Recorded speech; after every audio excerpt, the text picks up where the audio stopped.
Assalamualaikum warahmatullahi wabarakatuh. Innal hamdalillah nahmaduhu wa nasta'inuhu wa nastahdihi wa nastaghfiruh. Wa na'udzu billahi min shururi anfusina wa min sayyiati a'malina man yahdihillahu fala mudilla lahu wa man yudlilhu fala hadiya lahu. Ashhadu wa nashhadu an la ilaha illallah wa ashhadu anna Muhammadan abduhu wa rasuluh. Allahumma salli wa sallim wa barik ala Muhammad wa ala alihi wa sahbihi ajma'in. Qala Allah Ta'ala fil kitabil karim, A'udzu billahi minasy syaithanir rajim. Wa ma kana linabiyyin an yaghul wa man yaghlul ya'ti bima ghalla yawmal qiyamah. Thumma tuwaffa kullu nafsin ma kasabat wa hum la yuzlamun. Sadaqallahul azim wa ba'd. Alhamdulillahi rabbil alamin. Pujian dan kesyukuran kepada Allah Subhanahu wa taala kita lafazkan di atas kurniaan, anugerah dan nikmat yang Allah Subhanahu wa taala berikan kepada kita sama-sama alhamdulillah. Pada hari ini, detik waktu ini sama-sama lagi dapat kita nikmati dan dapat diberikan peluang kepada kita untuk meneruskan kehidupan. Mudah-mudahan kehidupan ini adalah kehidupan yang kita cuba dan berusaha sedaya upaya untuk meningkatkan ketakwaan dan untuk sama-sama kita memperbaiki amalan, dan mudah-mudahan Allah Subhanahu wa taala menerima dan memberikan dengan sebaik-baik ganjaran. Alhamdulillah, sekali lagi pada malam ini dipertemukan untuk kita berkongsi dan berbincang meneruskan dalam kitab yang dikarang oleh Al-Imam Az-Zahabi, iaitu Al-Kabair, cerita dan pesanan tentang dosa-dosa besar yang perlu dan sama-sama untuk kita fahami sebagai satu benteng untuk kita, keluarga dan masyarakat keseluruhannya jangan sampai terjerumus ataupun terjebak dengan perkara-perkara ini. Terlebih dahulu yang saya muliakan Tuan Pengerusi, yang saya muliakan Tuan Imam, Tuan Bilal, seluruh ahli jawatan kuasa surau, hadirin, muslimin, muslimat yang dirahmati Allah Subhanahu wa taala sekalian. Dosa yang akan kita bincangkan pada malam ini iaitu dosa dalam susunan kitab ini, dosa yang ke-19. Dosa yang ke-19 adalah menggelapkan harta rampasan perang, baitul mal dan zakat. Ataupun ada juga para ulama menjelaskan berkenaan tentang perbincangan tajuk ini adalah sekitar berkaitan dengan menggelapkan hak milik umum. Jadi tuan-tuan, hadirin hadirat sidang penonton yang dirahmati Allah Subhanahu wa taala sekalian, mari kita kupas berkenaan tentang beberapa perkara berdasarkan dengan ayat-ayat Al-Quran juga hadis Nabi sallallahu alaihi wasallam yang menjadi landasan perbincangan kita. Baik. Dalam surah Ali Imran, surah yang ketiga, ayat ke-161 pada muka surat yang ke-71. Dalam ayat ini Allah Subhanahu wa taala menjelaskan berkenaan tentang perkara yang berkaitan dengan harta rampasan perang yang tidak sekali-kali boleh dikhianati. Ayuh kita lihat apa yang kata Allah Subhanahu wa taala menerusi ayat ini. A'udzu billahi minasyaitonir rajim. Wa ma kana linabiyyin an yaghul wa man yaghlul ya'ti bima ghalla yawmal qiyamah. Thumma tuwaffa kullu nafsin ma kasabat wa hum la yuzlamun. Kata Allah Subhanahu wa taala, tidaklah patut bagi seorang nabi. Tidaklah patut bagi seorang nabi yang mana nabi itu disangka oleh orang lain berkhianat. Melakukan pengkhianatan iaitu menggelapkan harta rampasan perang.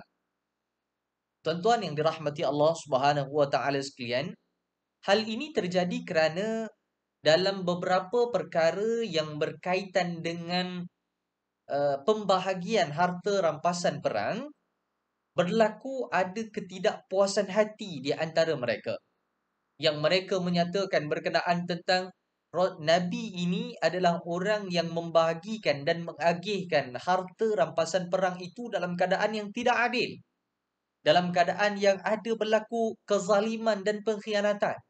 Sebenarnya, melalui ayat ini, Allah Subhanahu wa taala menjelaskan secara tegas bahawa tidak patut bagi seseorang nabi disangka dengan sangkaan sedemikian.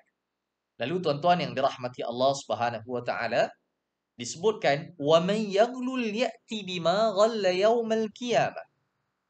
Dan sesiapa yang berkhianat, dalam erti kata khianatnya itu adalah menggelapkan harta, sama ada harta rampasan perang, harta yang di bawah jagaan dan pengurusan Baitul Mal dan zakat, ataupun secara umumnya hak orang ramai. Disebutkan dalam ayat ini, bima ghalla yaumal qiyamah, ia akan bawa apa yang dikhianatinya itu bersamanya pada hari akhirat kelak. Maksudnya tuan-tuan yang dirahmati Allah, dia akan memikul bebanan-bebanan yang dia bawa, iaitu bebanan pengkhianatan yang dilakukan semasa menguruskan harta-harta ini. Thumma tuwaffa kullu nafsin ma kasabat wa hum la yuzlamun. Di penghujung ayat ini selanjutnya kata Allah Subhanahu wa taala, kemudian tiap-tiap seorang akan disempurnakan balasan bagi mereka apa yang telah mereka usahakan ataupun kerjakan, sedang mereka tidak akan dapat dikurangkan sedikit pun balasannya. Jadi tuan-tuan yang dirahmati Allah Subhanahu wa taala sekalian, menginsafi berkenaan tentang ayat Al-Quran ini, cerita berkenaan tentang menguruskan harta ataupun dana awam yang diletakkan sebagai satu perkara amanah dan tanggungjawab, ianya bukan mudah. Tidak boleh diremehkan dan tidak boleh digunakan secara berwenang-wenang. Jadi ini yang disebutkan di dalam Al-Quran, bahawa ada peristiwa ini, bahkan ada hadis yang menjelaskan berkenaan tentang asbabun nuzul ataupun sebab diturunkan ayat ini. Tuan-tuan muslimin muslimat sedang penonton yang dirahmati Allah Subhanahu wa taala sekalian. Kalau cerita berkenaan tentang menggelapkan ataupun menyeleweng harta rampasan perang ataupun harta hak milik umum ini, maka ada banyak hadis-hadis yang menceritakan peristiwa-peristiwa ini, dan di sana terdapat banyak penegasan dari Nabi SAW. Dalam keadaan kita hari ini berlaku situasi yang macam-macam cerita, ayuh kita lihat sama-sama mengambil pedoman daripada apa yang disebutkan oleh baginda Nabi SAW kepada kita semua. Baik. Dalam hadis ini disebutkan Abu Humaid As-Sa'idi berkata, baik, ista'mala an-nabiy sallallahu alaihi wasallam rajulan min al-Azdi yuqalu lahu ibn tubbi yuqalu lahu ibn al-lutbiyyah ala as-sadaqah falamma qadima qala hadha lakum wa hadha uhdiya li. فقام النبي صلى الله عليه وسلم على المنبر فحمد الله وأثنى عليه ثم قال أما بعد فإني أستعمل الرجل منكم فيقول هذا لكم وهذا أهدي لي فأفلا جلس في بيت أبيه وأمه حتى تأتيه هديته إن كان صادقا والله لا يأخذ أحد منكم شيئا بغير حق إلا لقي الله يحمله يوم القيامة. Tuan-tuan hadirin hadirat yang dirahmati Allah Subhanahu wa taala sekalian. Hadis ini adalah hadis yang menceritakan perintah Nabi SAW kepada seorang lelaki daripada Azd yang dikenali sebagai Ibnu Al-Lutbiyah. Jadi seorang lelaki yang diperintahkan oleh Nabi SAW, namanya Ibn Al-Lutbiyah, untuk menguruskan zakat. Dan tatkala dia datang kepada Nabi SAW, Dia sebutkan kepada Nabi sallallahu alaihi wasallam, bahagian ini untuk kamu dan bahagian ini pula adalah bahagian yang dihadiahkan kepadaku. Dia amil zakat, tuan-tuan, ataupun orang yang diamanahkan untuk menguruskan hal-hal yang berkaitan dengan pungutan dan kutipan zakat, sedang dia bertemu kembali kepada Nabi sallallahu alaihi wasallam. Lantas dia menyatakan, ini untuk Nabi, ataupun ini yang disebutkan sebagai pungutan daripada bayaran-bayaran zakat, dan yang ini untuknya sebagai hadiah. Jadi tuan-tuan yang dirahmati Allah Subhanahu wa taala sekalian, lantas Nabi sallallahu alaihi wasallam menjelaskan perkara ini melalui khutbahnya di atas mimbar. Jadi tuan-tuan, apa yang Nabi sallallahu alaihi wasallam sebutkan? Hmm, adapun seterusnya, sesungguhnya kata Nabi sallallahu alaihi wasallam, aku telah memerintahkan seorang lelaki daripada kalian untuk menguruskan zakat.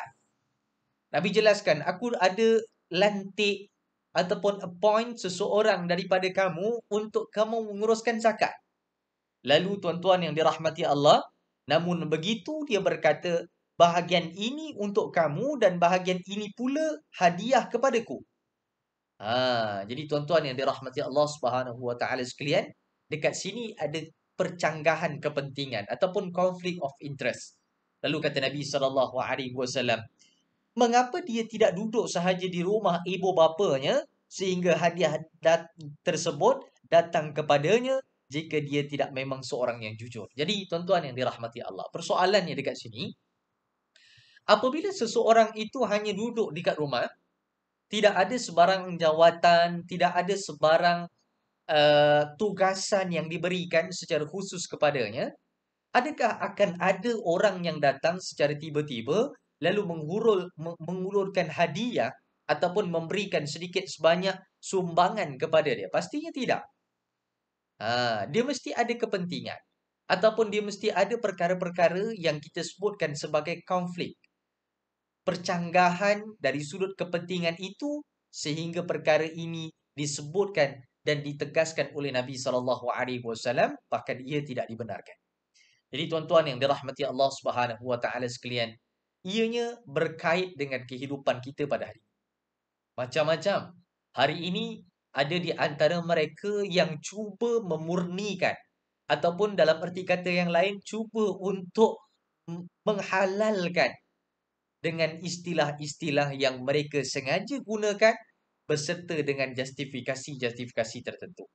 Katalah ada yang mengatakan, oh ini tak apa, ini bukan komisen, ini bukan rasuah, ini bukan sogokan, ini sebagai satu hadiah, ini sebagai macam-macam bolehlah sebut dari sudut istilah. Tetapi asas perkara ini dari sudut integritinya, Nabi SAW telah pun mengingatkan dan memberikan kepada kita dengan teguran yang tegas. Jadi hadis ini adalah hadis yang diriwayatkan oleh Al-Imam Al-Bukhari dan Al-Imam Muslim. Jadi hadis sahih ini menggambarkan betapa Nabi SAW memberikan pengajaran sebagai satu perkara untuk menjaga integriti ataupun kebertanggungjawaban dalam menguruskan hal-hal yang berkaitan dengan duit ataupun berkaitan dengan dana khususnya. Jadi tuan-tuan yang dirahmati Allah, tak senang kan? Tak senang. Bukan bermudah-mudah untuk menguruskan dana awam ataupun sumbangan-sumbangan, perlu diuruskan dengan penuh keimanan dan ketakwaan kepada Allah Subhanahu wa taala. Ada juga hadis yang lain yang mana diriwayatkan oleh Abu Hurairah radhiyallahu an. Disebutkan oleh Al-Imam Az-Zahabi di dalam kitab ini menjadikan ianya sebagai satu kisah yang juga menguatkan betapa perkara yang terkait dengan dana awam ini harus diberikan perhatian. Kerana consequences-nya ataupun kesan-kesannya adalah sangat-sangat besar. Lihat, kita merujuk kepada hadis ini. Kharajna ma'a Rasulillah sallallahu alaihi wasallam ila Khaybar. Kami telah berangkat bersama-sama dengan Nabi sallallahu alaihi wasallam dalam perang Khaybar. Ada satu peperangan namanya perang Khaybar, tuan-tuan. Dan perang Khaybar ini adalah perang yang mana berhadapannya tentera-tentera Islam dengan tentera Yahudi. Jadi tuan-tuan yang dirahmati Allah, falam naghnama zahaban wala wariqan ghanimna al-mata'a wal ta'ama wal thiyaba ثم انطلقنا إلى الوادي ومع رسول الله صلى الله عليه وسلم عبد له وهبه له رجل من جزام فلما نزلنا قال عبد رسول الله صلى الله عليه وسلم يقول رحله فرمي بسهم فكان فيه حتفه فقلنا هنيئا له الشهادة يا رسول الله فقال كلا والذي نفس محمد بيده إن الشملة لتلتهب عليه نارا أخذنا من الغنائم يوم خيبر لم تصبها المقاصد قال ففزع الناس فجاء رجل بشراك أو بشراكين فقال شراك أو شراكان من نار أو كما قال صدق رسول الله صلى الله عليه وسلم. Hadis muttafaqun alaih. Baik tuan-tuan, perhatikan apa yang kita boleh faham berkaitan dengan hadis ini. Hadis yang mana Nabi SAW diceritakan bersama dengan sahabatnya yang lain berangkat ke peperangan Khaybar. Dan apabila tamat peperangan, maka mereka dapati harta rampasan perang ataupun ghanimah itu ada. Cumanya tuan-tuan, apa yang tinggal adalah di antaranya hanyalah barang makanan, pakaian semata-mata. Yang emas, yang perak ataupun yang barangan bernilai yang lain telah pun tiada. Telah pun hilang. Jadi tuan-tuan yang dirahmati Allah, kemudian mereka pun menuju ke suatu lembah dan bersama Rasulullah SAW pada ketika itu. Jadi tuan-tuan, nak ceritanya berkenaan tentang peristiwa ini adalah peristiwa yang pernah berlaku pada zaman Nabi SAW sendiri. Jadi kalau cerita berkenaan tentang perkara ini, pastinya ada sesuatu yang Nabi SAW nak sampaikan, iaitu berhati-hati dengan perkara yang berkaitan dengan pengkhianatan dari sudut harta ni. Pengkhianatan dari sudut harta. Baik. Sampai di satu tempat tuan-tuan yang dirahmati Allah Subhanahu Wa Taala, tiba-tiba mereka melihat. Hadis ini tuan-tuan dia ada banyak riwayat. Cuma saya nyatakan terus secara mudah untuk kita fahami. Sampai satu tempat, maka apa yang mereka sampaikan kepada Nabi SAW iaitu ada di antara mereka yang mati. Ada di antara mereka yang mati dalam peperangan, yang mudahnya adalah mereka itu mati syahid. Jadi kefahaman berkaitan dengan mati syahid ini pun adalah satu kefahaman yang perlu untuk kita lihat dari sudut yang lebih baik.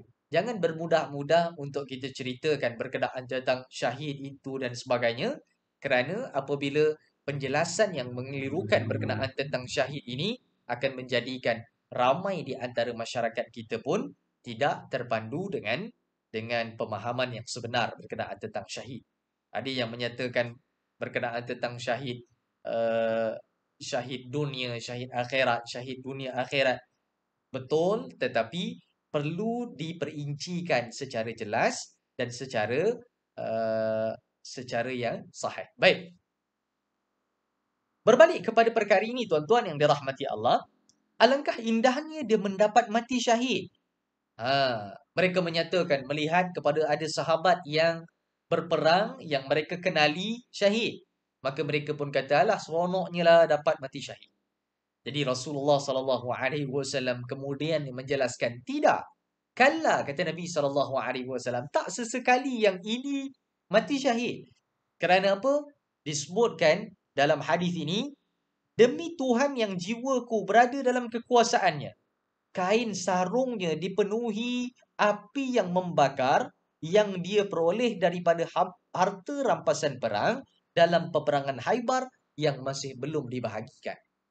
Dalam hadis yang lain tuan-tuan yang dirahmati Allah, disebutkan boleh kata selendang lah, boleh kata selendang, mudah fahamnya selendang. Selendang itu adalah selendang yang dia dapat diambil siap-siap. Harta rampasan perang belum lagi dibahagikan, tetapi diambil siap-siap tuan-tuan untuk dia. Dia takut apa? Terlepas pada orang lain. Terlepas pada orang lain. Tapi kalau kita fikirkan, dari sudut nilainya, hanyalah selendang ataupun hanyalah kain, berapa sangatlah dikatakan harganya. Tetapi oleh kerana itu sahaja, maka kata Nabi SAW, dia dimasukkan dalam api neraka dan kain tersebut tadi dibakar.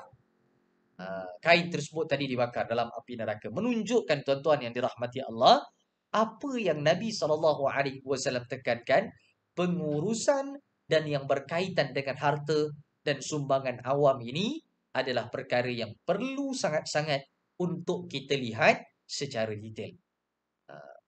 Baik, tuan-tuan yang dirahmati Allah Subhanahu Wa Taala sekalian, dan mereka sahabat-sahabat Nabi SAW yang lain juga terkejut dengan apa yang disebutkan oleh baginda Nabi SAW. Lantas datanglah beberapa orang yang kembalikan tali-tali ataupun disebutkan tali kasut sahaja. Disebutkan sebagai barang yang kalau kita lihat tak ada apa pun, tali kasut je pun. Tak ada apa. Tapi mereka mengembalikan kepada Nabi SAW kerana apa yang mereka ambil itu di luar daripada sesi pembahagian harta yang sepatutnya. Jadi kata Nabi SAW, satu ataupun dua tali ini adalah dari api neraka seandainya ianya tidak dipulangkan. Tuan-tuan yang dirahmati Allah Subhanahu Wa Taala sekalian, lihat betapa perkara ini yang disebutkan sebagai harta ini adalah perkara yang sangat-sangat diambil kira oleh agama. Asalnya tuan-tuan yang dirahmati Allah, tak kisahlah contohnya tuan-tuan, kita nak pakai kereta apa-apa, silakan. Kita nak pakai kereta mewah, silakan. Kita nak bercuti di luar negara dengan percutian yang kita rasa hebat dan sebagainya, silakan. Kita nak makan apa-apa pun, silakan. Bahkan apa yang kita ada nak diberikan kepada orang sebagai bantuan ataupun sedekah dalam projek-projek ataupun program kebajikan, silakan. Tetapi Islam melihat kepada di manakah sumbernya itu untuk dia berikan kepada orang lain terlebih dahulu. Bahkan harta yang dikeluarkan, walaupun bukan daripada sumbangan awam, hanya kerana dia ada memiliki harta yang banyak, lalu diberikan sebagai sumbangan dan sedekah kepada orang-orang lain, tetapi dalam masa yang sama, sebenarnya harta yang diperolehi itu adalah harta yang bukan daripada jalan yang halal, maka ianya tidak sekali-kali diterima oleh Allah Subhanahu Wa Taala. Bahkan punya nanti siksaan dan balasan di akhirat kelak. Nauzubillah min dzalik. Tuan-tuan yang dirahmati Allah Subhanahu Wa Taala sekalian, ada beberapa lagi hadis yang menceritakan berkenaan tentang perihal perkara-perkara ini. Maka tuan-tuan yang dirahmati Allah, saya nak sebutkan satu lagi hadis yang diriwayatkan oleh Abdullah ibn Amru berkata, "Kana ala thaqali Rasulillah sallallahu alaihi wasallam rajulun yuqalu lahu kirkirah." Dalam ada yang lain menyebutkan karkarah. Famata. فقال النبي صلى الله عليه وسلم هو في النار فذهبوا ينظرون إليه فوجدوا عبادة قد غلها أو كما قال صدق رسول الله صلى الله عليه وسلم. Hadis ini juga diriwayatkan oleh Imam Bukhari, hadis sahih. Tuan-tuan, hadis ini sekali lagi memberikan penekanan bahawa sesiapa yang berwenang-wenang ataupun bermudah-mudah menggunakan apa sahaja yang berkaitan dengan harta ataupun dengan hak orang lain, maka tempatnya dalam neraka Allah. Nauzubillah min dzalik. Kata Nabi SAW melalui hadis ini, dalam rombongan Rasulullah SAW ada seorang lelaki yang dikenali sebagai Kirkirah. Lalu dia pun meninggal dunia. Famata. Faqala Nabi SAW huwa finnar. Apabila dia meninggal dunia, apabila dia mati, maka Nabi SAW sebutkan dia ini adalah ahli neraka. Dia ini adalah ahli neraka. Lalu Nabi SAW menjelaskan perkara ini sekali lagi menjadi kejutan kepada para sahabat. Fadhahabu yanzuruna ilai, maka mereka pun pergi dan memeriksa apa yang menjadi sebab kepada kirkirah ini dinyatakan oleh Nabi SAW, huwa finnar, dia dalam neraka. Maka tuan-tuan yang dirahmati Allah, dan apabila mereka melihat dan mendapati sehelai jubah yang dicurinya daripada harta rampasan perang, hanya kerana sehelai jubah. Kalau kita lah tuan-tuan yang dirahmati Allah, berapa sangatlah harga jubah. Jubah yang paling mahal pun tuan-tuan yang dirahmati Allah, tidaklah ada nilaian sampai berjuta ataupun puluhan ratusan ribu ringgit. Tak ada. Mungkin sahaja dalam ratusan ataupun mungkin sahaja dalam puluhan ringgit. Tetapi hanya kerana itu, penyelewengan terhadap harta yang sepatutnya tidak dilakukan ataupun tidak diambilnya tanpa keizinan, dia bukan haknya, bahkan perkara ini dinyatakan wa finnar, itu dalam neraka. Muslimin muslimat sidang penonton yang dirahmati Allah Subhanahu wa taala sekalian. Seterusnya Al-Imam Az-Zahabi menjelaskan berkenaan tentang perkara yang terkait dengan zalim. Perkara yang terkait dengan kezaliman, zalim. Maka dibahagikan kepada tiga bahagian. Bahagian yang pertama, zalim itu apa dia tuan-tuan? Al-Imam Az-Zahabi menyatakan zalim itu adalah pertama, makan harta secara batil. Makan harta secara batil. Yang ini adalah termasuk di antara dosa besar. Kita dah bincangkan dalam pertemuan yang sebelum ini, antara dosa besar yang dilakukan adalah secara spesifik ataupun khususnya mereka yang makan harta anak yatim. Tetapi sebenarnya yang umumnya juga ada mereka yang makan harta secara batil, sama ada dengan pengkhianatan, penipuan, penyelewengan ataupun diambil dana-dana dan diuruskan untuk kepentingan pribadi, maka semuanya itu termasuk dalam bahagian yang pertama, iaitu zalim. Yang kedua, menzalimi orang lain dengan membunuh, memukul, mematahkan anggotanya ataupun melukakannya. Ini juga zalim. Dan yang ketiga, menzalimi dengan mencela, melaknat, mencaci dan menuduh seseorang dengan perlakuan yang tidak baik ataupun zina juga termasuk dalam zalim. Cuma dalam perbincangan kita pada malam ini, apa yang dinyatakan dalam bahagian yang pertama, iaitu zalim, di antaranya adalah memakan hak ataupun mengambil hak orang-orang lain yang tidak sepatutnya diambil ataupun dimilikinya.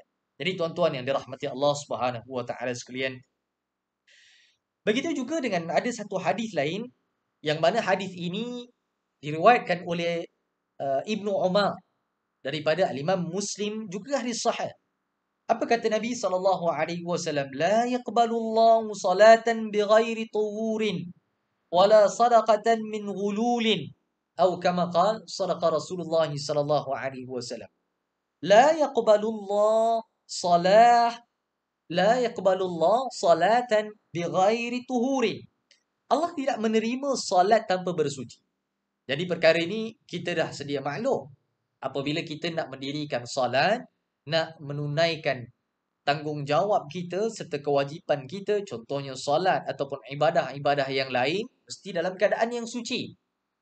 Jadi Allah tak terima bagi mereka yang tidak menyucikan dirinya untuk dia melakukan apa-apa jenis solat dan sebagainya. Baik. Wala sadaqatan min ghululin. Dan juga dalam hadis ini dinyatakan berkenaan tentang sedekah daripada harta yang gelap ataupun harta yang diselewengkan. Hadis yang saya sebutkan pada awal tadi tuan-tuan yang dirahmati Allah, sedekah ataupun harta yang kita keluarkan, kita sebut dah ini harta milik saya. Saya tak minta duit orang lain, saya tak ambil duit orang lain, saya tak buka apa-apa sumbangan dan sebagainya. It's okay, tak ada masalah. Itu lebih baik. Kita nak infakkan harta kita. Tapi diingatkan bahawa sedekah yang dikeluarkan, punca ataupun hasilnya itu daripada hasil yang gelap, hasil yang tidak halal, hasil yang tidak menepati syariat, maka perkara ini juga tidak diterima oleh Allah Subhanahu wa taala. Dia dikira zalim. Jadi tuan-tuan yang dirahmati Allah Subhanahu wa taala sekalian, lihat betapa perkara ini dinyatakan banyak dalam hadis-hadis yang lain, sehingga ada juga satu lagi hadis yang diriwayatkan oleh Abu Daud dan Al-Imam An-Nasai. Apa kata Nabi sallallahu alaihi wasallam? Zaid bin Khalid Al-Juhani berkata, "Inna rajulan ghalla fi ghazwati Khaybar." Ini juga cerita berkenaan tentang peperangan Khaybar. Kata Nabi sallallahu alaihi wasallam, "Famna'a an-nabiy sallallahu alaihi wasallam min as-salati alaihi." Maka ada di antara mereka yang gugur mati, tetapi tidak disalatkan oleh Nabi sallallahu alaihi wasallam. Ini kes besar. Ini kes besar. Selain daripada mereka itu munafik, maka Nabi sallallahu alaihi wasallam tidak solatkan mereka-mereka yang munafik ini. Rupanya ada di antara mereka ini juga yang tidak disolatkan oleh Nabi sallallahu alaihi wasallam ke atas mereka. Wa qala inna sahibakum ghalla fi sabilillah.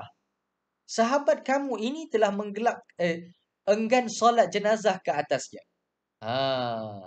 Kerana apa? Kata Nabi sallallahu alaihi wasallam, sahabat kamu ini telah menggelapkan harta di jalan Allah, kami pun memeriksa barangannya dan menemui manik-manik kecil yang nilainya tidak sampai 2 dirham. Nilainya tak sampai 2 dirham.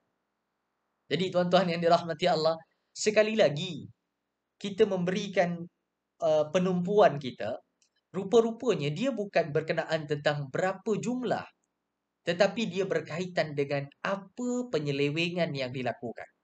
Apa penyelewengan yang dilakukan? Kalau dilihat tak sampai 2 dirham, berapa duit sangatlah. Tetapi mereka juga tetap dianggap sebagai orang yang mengkhianati ataupun orang yang mempergunakan harta yang tidak sepatutnya diambil, maka perkara ini adalah perkara yang perkara yang uh, perkara yang salah, yang pastinya ada hukuman yang berat yang akan diterima di akhirat kelak. Nauzubillah min zalik. Jadi tuan-tuan yang dirahmati Allah Subhanahu wa taala sekalian, melihat kepada perkara-perkara yang dinyatakan berdasarkan dengan hadis juga ayat-ayat Al-Quran, Al-Imam Zahabi menyenaraikan banyak dalil-dalil yang jelas dan nyata berkenaan tentang betapa mengambil ataupun menggelapkan hak milik umum, sama ada ianya duit zakat ataupun baitul mal ataupun zakat baitul mal ataupun harta rampasan perang, bahkan kalau dilihat secara lebih umum, iaitu harta yang dikumpulkan melalui sumbangan dan dana awam, ianya adalah suatu perkara yang sangat-sangat memberikan kesan seandainya mereka melakukan secara pengkhianatan ataupun secara yang tidak baik. Jadi tuan-tuan yang dirahmati Allah Subhanahu wa taala sekalian, berjaga-jagalah kita seandainya kita terlibat dengan perkara-perkara yang berkaitan dengan dana awam ataupun sumbangan awam, silakan. Bahkan perkara itu sebenarnya pada asas dan dasarnya perkara yang sangat mulia. Tetapi laksanakan tanggungjawab dan amanah dengan penuh kebaikan dan penuh rasa tanggungjawab di atas landasan iman dan ketakwaan kita. Mungkin di dunia boleh terlepas. Mungkin di dunia boleh kita memperkotak-katikkan dokumen-dokumen untuk melepaskan diri kita. Tetapi pastinya nanti kita berhadapan dengan Allah Subhanahu wa taala yang lebih mengetahui apa yang kita lakukan. Tuan-tuan yang dirahmati Allah Subhanahu wa taala sekalian, maka perkara ini bukanlah perkara yang hanya tertumpu kepada pihak-pihak yang berkuasa yang buat penyelewengan dari sudut dana dan sebagainya, ataupun mana-mana NGO dan persatuan, ataupun yang mana-mana uh, inisiatif untuk mengumpulkan dana dan sumbangan, sama ada untuk pembangunan sekolah ataupun pembangunan yang lain-lainnya, maka uruskanlah dengan penuh cermat dan berhati-hati. Uruskanlah dengan penuh cermat dan berhati-hati, kerana apabila diuruskan dengan cermat dan berhati-hati, maka insya Allah pahala yang banyak serta ganjaran yang baik juga akan diterima dan dinilai di sisi Allah Subhanahu wa taala. Tetapi apabila ada perkara yang disebutkan sebagai pengkhianatan ataupun ada yang tidak dilakukan dengan penuh rasa tanggungjawab dan amanah, maka dilihat melalui hadis-hadis yang disebutkan tadi, maka mereka itu dinanti-nantikan oleh api neraka yang Allah Subhanahu wa taala sediakan bagi mereka yang mengkhianati ataupun bagi mereka yang mengambil kesempatan terhadap perkara-perkara yang kita sebutkan pada malam ini. Jadi tuan-tuan yang dirahmati Allah Subhanahu wa taala sekalian, uh, saya kira cukup sekadar ini sedikit perbincangan dengan apa yang kita kongsikan melalui kitab yang dikarang oleh Al-Imam Muz-Zahabi ini, iaitu Al-Kabair, yang perbincangan kita iaitu berkenaan tentang menggelapkan harta rampasan perang ataupun baitul mal ataupun harta zakat serta perkara-perkara yang berkaitan dengan hak-hak dan sumbangan ataupun dana umum, maka perkara ini harus untuk kita sesama menjaganya dan sama-sama juga kita uh, mengingatkan di antara satu sama lain tentang perkara ini. Tuan-tuan, mudah-mudahan ada manfaat dan ada kebaikan untuk perbincangan kita pada malam ini. Saya mohon kemaafan seandainya apa yang kita bincangkan ada kesalahan ataupun perkara yang tidak sepatutnya. Mudah-mudahan saya dan kita semua, dan mudah-mudahan Allah memberikan kepada kita dengan kehidupan yang lebih baik, kesejahteraan dan kesihatan yang berpanjangan. Untuk itu saya akhiri dengan aqulu qauli hadza wa astaghfirullahal azim li wa lakum. Assalamualaikum warahmatullahi wabarakatuh.